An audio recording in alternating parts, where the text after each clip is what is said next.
नहमदुहु व नुसल्ली अला रसूलिहिल करीम अम्मा बाद फ़अऊज़ु बिल्लाहि मिनश शैतानिर रजीम बिस्मिल्लाहिर रहमानिर रहीम।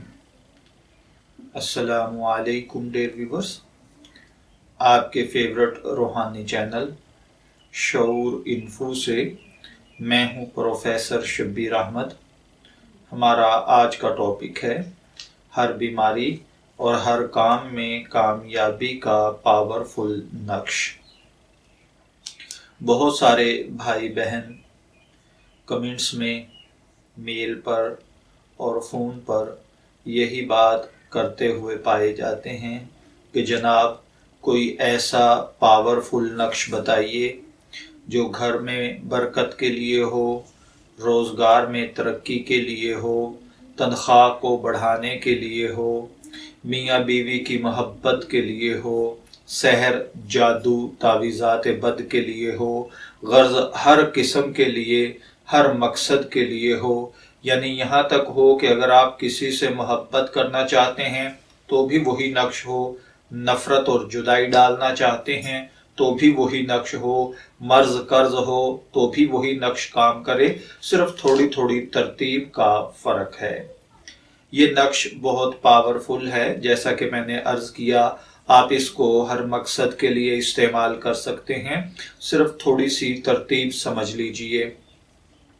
अगर आप रिस्क में कमी का शिकार हैं या आपकी मुलाजमत में कोई मसाइल हैं, आपके कारोबार बिजनेस में कोई मसाइल हैं, तो फिर आप इस नक्श को अब लिख कर अपने दाएं बाजू पर बांधें या फिर अपनी जेब में रखें। खैर व बरकत के लिए दफ्तर में, दुकान में या घर में इसको आप किसी जगह पर लगा दें। हर मर्ज के लिए एक नक्श लिख कर धोकर 3 दिन पिएं, फिर नया इस्तेमाल करें। कुल 3 नक्श इस्तेमाल करें, एक नक्श 3 दिन इस्तेमाल किया जाए। अगर किसी पर जादू के असरात हैं या कोई शख्स अगर जिन्नात के ज़ेरे असर है या तावीज़ात बद या नजर बद का शिकार है, तो फिर यही नक्श उस मरीज के गले में डालें। अगर आप किसी के दिल में अपनी मोहब्बत पैदा करना चाहते हैं तो अनार के दरख्त के साथ यही तावीज़ बांध दें।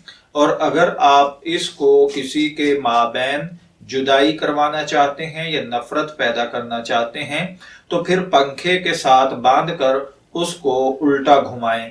गर्ज हर मकसद में इस नक्श को इस्तेमाल किया जा सकता है। जो नक्श आपको बनाना है वो आपकी स्क्रीन पर आ रहा है, इसको बिल्कुल बायन ही इसी तरह बनाइए। इंशाअल्लाहुल अज़ीज़ हर मकसद में कामयाबी हासिल होगी। मजीद कामयाबी के लिए अव्वल आखिर 11 मरतबा दुरूद पाक पढ़ें। किसी नमाज के बाद आप ये नक्श अरके गुलाब में ज़ाफ़रान डालकर बिल्कुल वाइट पेपर पर बनाएं, जिस पर पहले कोई भी लाइन ना लगी हुई हो। मोहब्बत और नफरत के लिए सिर्फ नीचे तहरीर आपको लिखनी है। अगर मोहब्बत के लिए कर रहे हैं तो अल-हुब, अपने महबूब का नाम और उसकी वालिदा का नाम, और आगे अला-हुब, फिर अपना नाम और अपनी वालिदा का नाम लिखें। जबकि नफरत के लिए इसके नीचे अल-बुग़्ज़, आगे अपने महबूब, अब जिसके दरमियान आप मोहब्बत करवाना चाहते हैं, पहले उसका नाम फिर उसकी वालिदा का नाम, आगे माबैना, आगे दूसरे शख्स और उसकी वालिदा का नाम। इंशाअल्लाहुल अज़ीज़ ये हर मकसद में कामयाब होगा। मैं दुआगो हूँ कि अल्लाह ताला हर भाई बहन को दुख दर्द तकलीफ से, गम टेंशन मुसीबत से महफूज रखे। इजाजत चाहेंगे, फिर मिलेंगे किसी नए रूहानी टॉपिक के साथ। तब तक के लिए अल्लाह हाफिज।